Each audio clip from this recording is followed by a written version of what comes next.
네, 안녕하십니까. 이번 경매 강좌에서는 채무자, 소유자의 매각 허가 결정에 대한 즉시 항고를 보겠습니다. 채무자는 소유자가 보증금이 몰수되는 위험이 상당히 높음에도 불구하고 매각 허가 결정에 대해 즉시 항고를 하는 이유는 뭐겠습니까? 그 내용을 한번 살펴보겠습니다.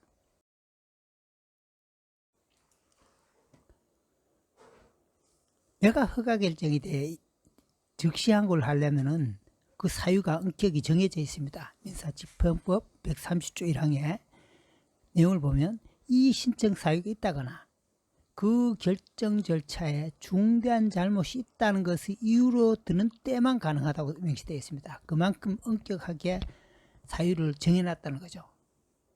그리고 매각 허가 결정에 대해서 항고를 하고자 하는 사람은 보증으로 매각 대금의 10분의 1에 해당하는 금전 또는 법원이 정하는 유가증권을 공탁해야 합니다. 그리고 항고가 각하되거나 기각은 물론 취하 시에도 본익이 몰치됩니다. 이런데도 불구하고 즉시 항고가 많이 사용되는 이유는 뭐겠습니까? 그걸 한번 살펴보겠습니다. 첫째 이유로 매각 절차 정지 효과를 노린 겁니다. 그렇게 해서 시간을 벌겠다는 겁니다. 즉시 항고가 신청되면 사실상 집행 정지 효력이 있습니다. 매각 허가 결정 또는 불허가 결정은 확정되어야 효력이 있는데 즉시 항고가 제기되면 법원은 대금 지급이나 배당 기일을 지정할 수가 없습니다. 집행법상의 즉시 항고에는 원칙적으로는 집행 정지 효력이 없습니다.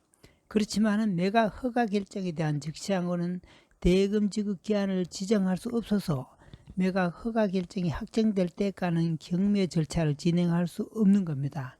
자연히 집행 정지 효력이 있는 효과를 노리는 겁니다. 둘째로 경매 신청 채권의 변제로 경매 집행 자체를 취소한 후에 보증금 되돌려받을 수 있습니다.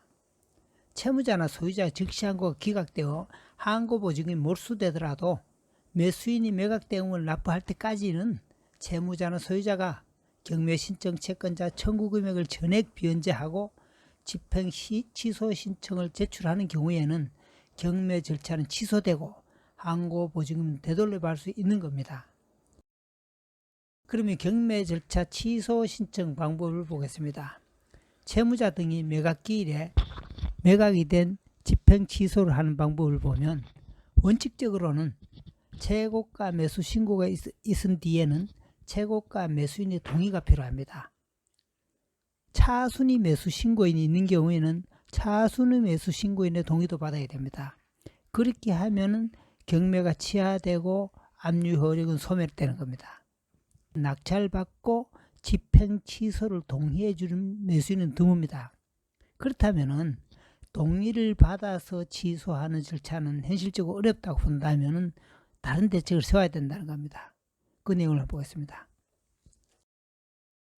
그러면 그 내용은 강제경매와 임의경매를 나눠서 살펴볼 필요 있는데 먼저 강제경매를 보면 강제경매의 경우에는 최고가 매수인이 정해진 후에 경매 신청 채권자가 전액을 변제받고 경매 신청을 취하하는 경우에는 채무자가 청구 이유서를 제기하여 본안재판부로부터 집행정지 결정을 받은 다음에 집행정지 잠정처분을 받은 다음에 본안소송의 승소 판결을 받아서 판결 정본을 집행법원에 제출해서 있는 겁니다. 그렇게 하면은 최고가 매수인의 동의 없이도 취소가 가능한 겁니다.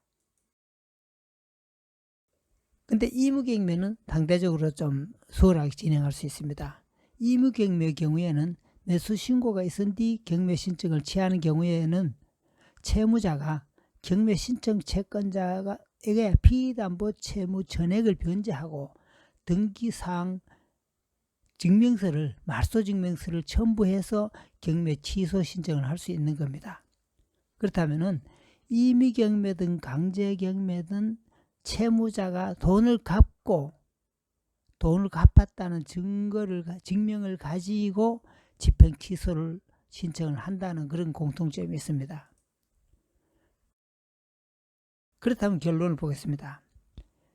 그러면 경매에서 경매 응찰자라면 채무자나 소유자가 채무를 감당할 수 있는 정도라면은 이렇게 항고가 들어오고 집행이 취소될 수 있는 개연성은 염두에 둬야 된다는 겁니다. 소유자나 채무자가 경매 절차에서 즉시 항고를 하는 이유가 뭔지를 한번 살펴봤습니다. 이상입니다.